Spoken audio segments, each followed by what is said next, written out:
ನಿನ್ನೆ ಜಂಟಿ ಅಧಿವೇಶನದಲ್ಲಿ ಸರ್ಕಾರ ಸಿದ್ಧಪಡಿಸಿದಂತ ಭಾಷಣವನ್ನ ರಾಜ್ಯಪಾಲರು ಓದಲಿಲ್ಲ. ಇದು ಕಾಂಗ್ರೆಸ್ ನಾಯಕರ ಆಕ್ರೋಶಕ್ಕೆ ಗುರಿಯಾಯಿತು. ನಿನ್ನೆ ಇಡೀ ದಿನ ಹಂಗಾಮ ನಡೆಯಿತು. ಇನ್ನು ರಾಜ್ಯಪಾಲರ ವಿರುದ್ಧ ಕಾನೂನು ಹೋರಾಟ ಮಾಡಬೇಕು, ರಾಜಕೀಯ ಹೋರಾಟ ಮಾಡಬೇಕು ಅನ್ನೋದರ ಬಗ್ಗೆ ಕಾಂಗ್ರೆಸ್ ನಾಯಕರು ಇವತ್ತು ತೀರ್ಮಾನವನ್ನು ತೆಗೆದುಕೊಳ್ಳುವುದಕ್ಕಿದ್ದಾರೆ. ಸಚಿವ ಸಂಪುಟ ಸಭೆಯಲ್ಲಿ ಸುದೀರ್ಘ ಚರ್ಚೆಯಾಗಿದೆ ನಿನ್ನೆ. ಇನ್ನು ಸಿಎಂ ಮನೆಯಲ್ಲಿ ಮಹತ್ವದ ಮೀಟಿಂಗು ಕೂಡ ಇವತ್ತು ನಡೆಯೋದಕ್ಕಿದೆ. ಹಿರಿಯ ಸಚಿವರೊಂದಿಗೆ ಸಿಎಂ ಸಿದ್ದರಾಮಯ್ಯ ಮಾತುಕತೆ ನಡೆಸೋದಕ್ಕಿದ್ದಾರೆ. ಕಾನೂನು ಸಚಿವ ಎಚ್.ಕೆ. ಪಾಟೀಲ್ ಮತ್ತು ಪ್ರಿಯಾಂಕ್ ಖರ್ಗೆ, ದಿನೇಶ್ ಗುಂಡೂರಾವ್, ಕೃಷ್ಣ ಬೈರೇಗೌಡ ಸೇರಿ ಕೆಲ ಆಯ್ದ ಸಚಿವರನ್ನ ಮುಖ್ಯಮಂತ್ರಿ ಸಿದ್ದರಾಮಯ್ಯ ತಮ್ಮ ನಿವಾಸಕ್ಕೆ ಕರೆದಿದ್ದಾರೆ.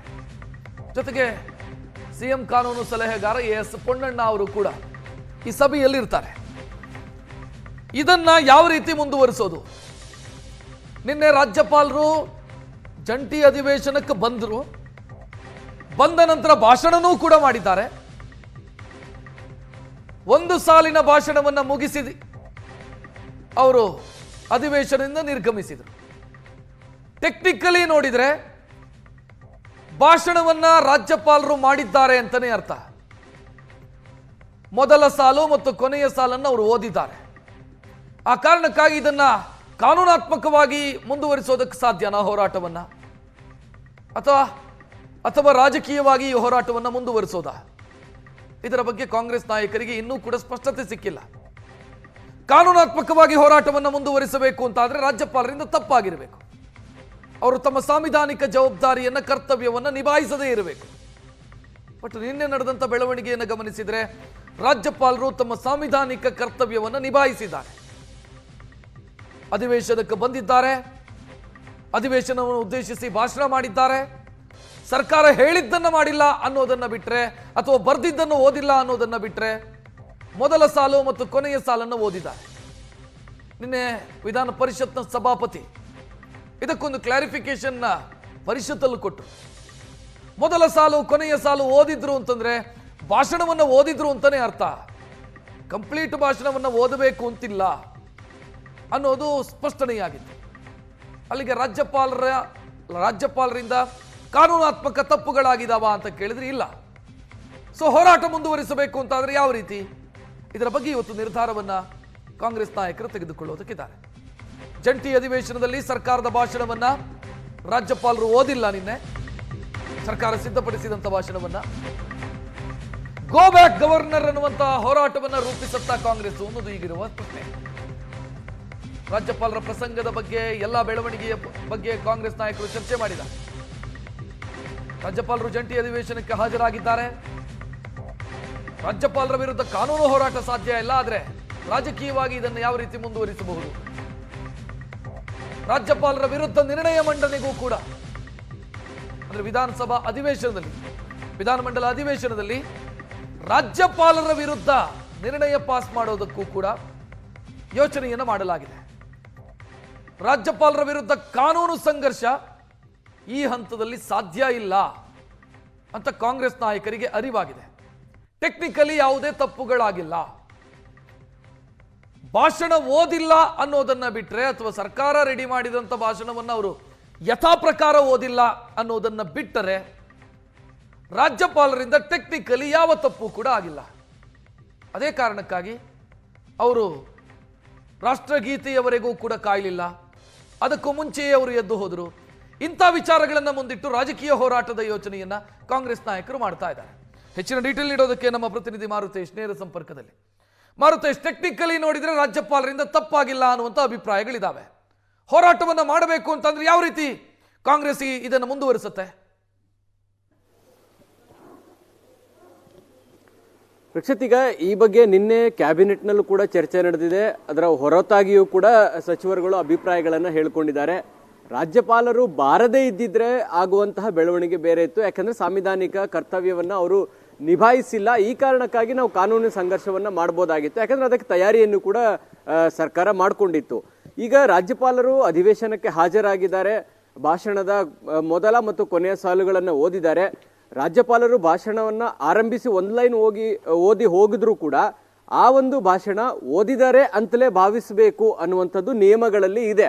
ಆ ಕಾರಣಕ್ಕಾಗಿ ಈಗ ರಾಜ್ಯಪಾಲರ ವಿರುದ್ಧ ಕಾನೂನು ಸಂಘರ್ಷ ಮಾಡೋದು ತಾಂತ್ರಿಕವಾಗಿ ಸಾಧ್ಯ ಇಲ್ಲ ಅನ್ನೋದು ಗೊತ್ತಿದೆ. ಹೀಗಾಗಿ ರಾಜ್ಯಪಾಲರ ಈ ನಡವಳಿಕೆಯನ್ನ ಸುಮ್ಮನೆ ಸಹಿಸಿಕೊಂಡು ಕೂರೋದಕ್ಕೆ ಸಾಧ್ಯ ಇಲ್ಲ.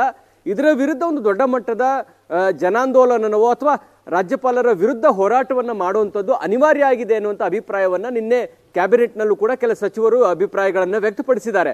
ಹೀಗಾಗಿ ಮುಖ್ಯಮಂತ್ರಿಗಳು ನಾಳೆ ಈ ಬಗ್ಗೆ ಒಂದು ಸಭೆ ಮಾಡೋಣ, ಒಂದಷ್ಟು ಜನ ಸಚಿವರ ಜೊತೆಗೆ ಕಾನೂನು ತಜ್ಞರ ಜೊತೆಗೆ ಸಭೆ ಮಾಡೋಣ, ಆನಂತರ ಹೋರಾಟಗಳ ರೂಪುರೇಷೆಗಳ ಬಗ್ಗೆ ಸಿದ್ಧಪಡಿಸೋಣ ಅನ್ನುವಂಥದ್ದನ್ನು ಕೂಡ ನಿನ್ನೆ ಮುಖ್ಯಮಂತ್ರಿಗಳು ಹೇಳಿದ್ರು. ಇವತ್ತು ಸಭೆ ನಡೆಸೋಣ ಅಂತ ಹೇಳಿ ಮುಖ್ಯಮಂತ್ರಿಗಳು ತಿಳಿಸಿದ್ರು. ಅದು ಕಾವೇರಿ ನಿವಾಸದಲ್ಲಿ ನಡೆಯುತ್ತೋ ಅಥವಾ ಅಧಿವೇಶನದ ಸಂದರ್ಭದಲ್ಲಿ ಸಿಎಂ ಕೊಠಡಿಯಲ್ಲೇ ನಡೆಯುತ್ತೋ ಅನ್ನೋದ್ರ ಬಗ್ಗೆ ಇನ್ನೂ ಕ್ಲಾರಿಟಿ ಸಿಗ್ತಾ ಇಲ್ಲ.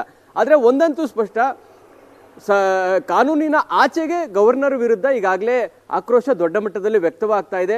ಕಾಂಗ್ರೆಸ್ ನಾಯಕರು ಟೀಕಿಸ್ತಾ ಇದ್ದಾರೆ. ಇವತ್ತು ವಿಧಾನಸಭೆಯಲ್ಲೂ ಕೂಡ ಈಗಾಗಲೇ ವಿಧಾನಸಭಾಧ್ಯಕ್ಷರಿಗೆ ನೋಟಿಸ್ ಕೊಡಲಾಗಿದೆ. ರಾಜ್ಯಪಾಲರ ಭಾಷಣದ ಮೇಲೆ ವಂದನಾ ನಿರ್ಣಯ ಕೈಗೊಳ್ಳುವಂತಹ ಸಲುವಾಗಿ ಆಗ ಮಾತನಾಡಲಿಕ್ಕೆ ಅವಕಾಶ ಸಿಕ್ಕಾಗ ನಿಶ್ಚಿತವಾಗಿಯೂ ರಾಜ್ಯಪಾಲರ ವಿರುದ್ಧ ಕಾಂಗ್ರೆಸ್ನ ಶಾಸಕರು ಯಾರೆಲ್ಲ ಮಾತನಾಡ್ತಾರೋ ಅವರೆಲ್ಲರೂ ಕೂಡ ರಾಜ್ಯಪಾಲರ ನಡವಳಿಕೆಯನ್ನ ಪ್ರಸ್ತಾಪ ಮಾಡೋದು ಅಂತೇಳಿ ಈಗಾಗಲೇ ತೀರ್ಮಾನ ಆಗಿದೆ. ಇದರ ಹೊರತಾಗಿ ನರೇಗಾ ಹೋರಾಟಗಳಲ್ಲೂ ಕೂಡ ರಾಜ್ಯಪಾಲರ ನಡವಳಿಕೆಯನ್ನು ಆಕ್ಷೇಪಿಸಿ ಮಾತನಾಡಬೇಕು ಅನ್ನುವಂಥ ಸೂಚನೆಗಳು ಕೂಡ ಈಗಾಗಲೇ ಕೊಡಲಾಗಿದೆ. 27ನೇ ತಾರೀಕು ಫ್ರೀಡಂ ಪಾರ್ಕ್ನಲ್ಲಿ ಬೃಹತ್ ಪ್ರತಿಭಟನೆ ಇದೆ. ಅಲ್ಲಿಯೂ ಕೂಡ ರಾಜ್ಯಪಾಲರ ನಡವಳಿಕೆಯನ್ನು ವಿರೋಧಿಸಿ ತೀರ್ಮಾನಗಳು ಅಥವಾ ವಿರೋಧಿಸಿ ಮಾತುಗಳನ್ನು ಆಡ್ತಾರೆ. ಇನ್ನೊಂದು ಪ್ರಮುಖವಾಗಿ ಇರುವಂಥದ್ದು, ಎರಡೂ ಸದನಗಳಲ್ಲಿ ವಿಧಾನ ಪರಿಷತ್ ಮತ್ತು ವಿಧಾನಸಭೆಯಲ್ಲಿ ರಾಜ್ಯಪಾಲರ ನಡವಳಿಕೆಯನ್ನ ವಿರೋಧಿಸಿ ಖಂಡನ ನಿರ್ಣಯವನ್ನ ತೆಗೆದುಕೊಂಡು ಆ ನಿರ್ಣಯವನ್ನ ಕೇಂದ್ರಕ್ಕೆ ಕಳಿಸುವಂತ ತೀರ್ಮಾನವನ್ನು ಕೂಡ ಕೈಗೊಳ್ಳಲಾಗಿದೆ. ಬಹುಶಃ ಅದು ಅಧಿವೇಶನದ ಕೊನೆಯ 2 ದಿನ ಅಥವಾ 1 ದಿನದ ಸಂದರ್ಭದಲ್ಲಿ ಈ ಪ್ರಸ್ತಾವನೆ ಮಂಡನೆ ಆಗುತ್ತೆ, ನಿರ್ಣಯವನ್ನು ಕೈಗೊಳ್ತಾರೆ. ಯಾಕಂದ್ರೆ ಆ ನಿರ್ಣಯವನ್ನ ಪ್ರಸ್ತಾಪ ಮಾಡ್ತಿದ್ದ ಹಾಗೆ ಸಹಜವಾಗಿ ವಿಪಕ್ಷದವರು ಮುಗಿಬೀಳ್ತಾರೆ, ಗದ್ದಲ ಆಗುತ್ತೆ, ಅಧಿವೇಶನ ಸುಗಮವಾಗಿ ನಡೆಯೋದಿಲ್ಲ. ಹೀಗಾಗಿ ಕೊನೆಯ ಹಂತದಲ್ಲಿ ರಾಜ್ಯಪಾಲರ ವಿರುದ್ಧ, ಅವರ ನಡವಳಿಕೆಯ ವಿರುದ್ಧ ಖಂಡನ ನಿರ್ಣಯವನ್ನ ಕೈಗೊಳ್ಳುವಂತಹ ತೀರ್ಮಾನವನ್ನು ಕೂಡ ಸರ್ಕಾರ ಮಾಡಿದೆ. ಹೀಗಾಗಿ ರಾಜ್ಯಪಾಲರ ಈ ನಡವಳಿಕೆಯನ್ನ ಸರ್ಕಾರ ಸುಮ್ಮನೆ ಬಿಡೋದಕ್ಕೆ ತಯಾರಿಲ್ಲ.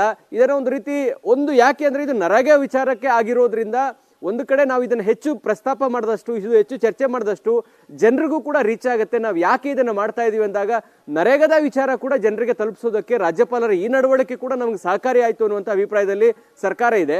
ಹಾಗಾಗಿ ಜನರಿಗೆ ತಲುಪಿಸುವಂತ ನಿಟ್ಟಿನಲ್ಲಿ ಹೋರಾಟವನ್ನ ಸಿದ್ಧಪಡಿಸುವ ನಿಟ್ಟಿನಲ್ಲೂ ಕೂಡ ಚರ್ಚೆಗಳು ನಡೀತಾ ಇದ್ದಾವೆ. ರಕ್ಷತ್, ರುತೇಶ್, ಮಾಹಿತಿಗೆ ಇದು ಕಾಂಗ್ರೆಸ್ ವಲಯದಲ್ಲಿ ಆಗ್ತಾ ಇರುವಂತ ಚರ್ಚೆ. ಆದ್ರೆ ಈ ಕಡೆ ಬಿಜೆಪಿಯು ಕೂಡ ರಾಜ್ಯಪಾಲರು ಆಗಮಿಸಿ ಅವರು ನಿರ್ಗಮಿಸೋ ಸಂದರ್ಭದಲ್ಲಿ ಶಿಷ್ಟಾಚಾರದ ಪಾಲನೆಯಾಗಿಲ್ಲ ಅನ್ನೋ ವಿಚಾರವನ್ನು ಮುಂದಿಟ್ಟು ಹೋರಾಟದ ಮುನ್ಸೂಚನೆಯನ್ನು ಕೊಡ್ತಾ ಇದೆ.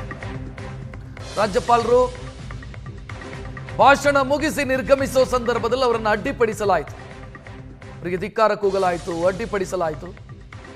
ಇದೇ ವಿಚಾರವನ್ನ ಮುನ್ನೆಲೆಗೆ ತಂದು ಹೋರಾಟವನ್ನು ರೂಪಿಸೋದಕ್ಕೆ ಬಿಜೆಪಿ ನಾಯಕರು ಯೋಚನೆಯನ್ನು ಮಾಡಿದ್ದಾರೆ. ನಿನ್ನೆ ವಿಧಾನಸಭೆಯಲ್ಲಿ ಇದು ಪ್ರಸ್ತಾಪ ಆಯಿತು. ಸ್ಪೀಕರ್ ಮುಂದೆ ಇದನ್ನು ಪ್ರಸ್ತಾಪ ಮಾಡಿದರು ಆರ್ ಅಶೋಕ್ ಅವರು.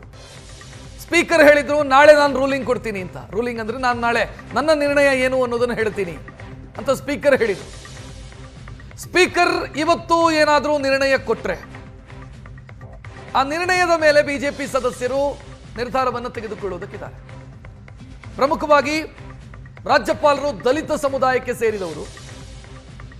ದಲಿತ ಸಮುದಾಯಕ್ಕೆ ಸೇರಿದಂತ ರಾಜ್ಯಪಾಲರಿಗೆ ಅಪಮಾನ ಮಾಡಲಾಗಿದೆ ಅನ್ನೋದನ್ನೇ ಮುಂದಿಟ್ಟುಕೊಂಡು ಹೋರಾಟವನ್ನು ರೂಪಿಸೋದಕ್ಕೆ, ಪ್ರತಿಭಟನೆಯನ್ನ ಮಾಡೋದಕ್ಕೆ ಬಿಜೆಪಿ ನಾಯಕರು ಯೋಚಿಸಿದ್ದಾರೆ. ಇವತ್ತು ಗಾಂಧಿ ಪ್ರತಿಮೆಯ ಬಳಿ ಪ್ರತಿಭಟನೆ ನಡೆಯುವಂತ ಸಾಧ್ಯತೆಯೂ ಕೂಡ ಇದೆ.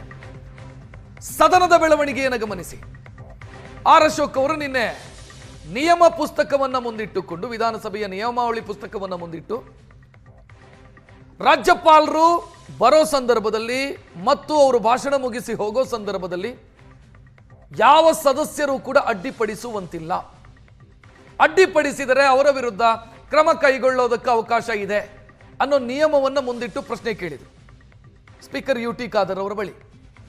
ಯು ಟಿ ಖಾದರ್ ಅವರು ಅದನ್ನ ಸ್ವೀಕರಿಸಿ, ಆರ್ ಅಶೋಕ್ ಅವರು ಪ್ರಸ್ತಾಪ ಮಾಡಿದಂಥ ವಿಚಾರವನ್ನು ಸ್ವೀಕರಿಸಿ ನಾಳೆ ನಾನು ರೂಲಿಂಗ್ ಕೊಡ್ತೀನಿ ಅಂತ ಹೇಳಿದ್ದಾರೆ.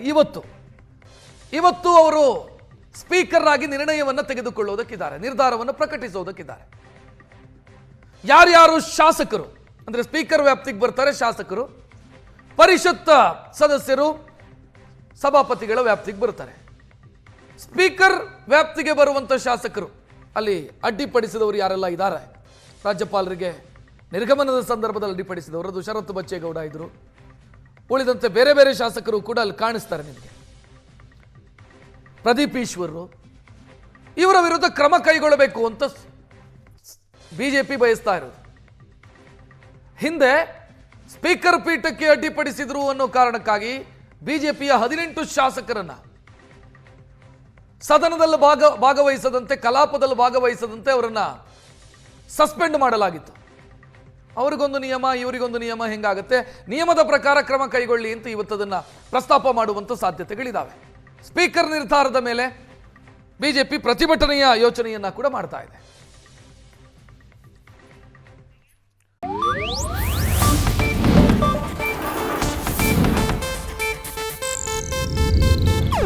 ಇದು ಏಷ್ಯಾನೆಟ್ ನ್ಯೂಸ್ ನೆಟ್ವರ್ಕ್ ಪ್ರಸ್ತುತಿ.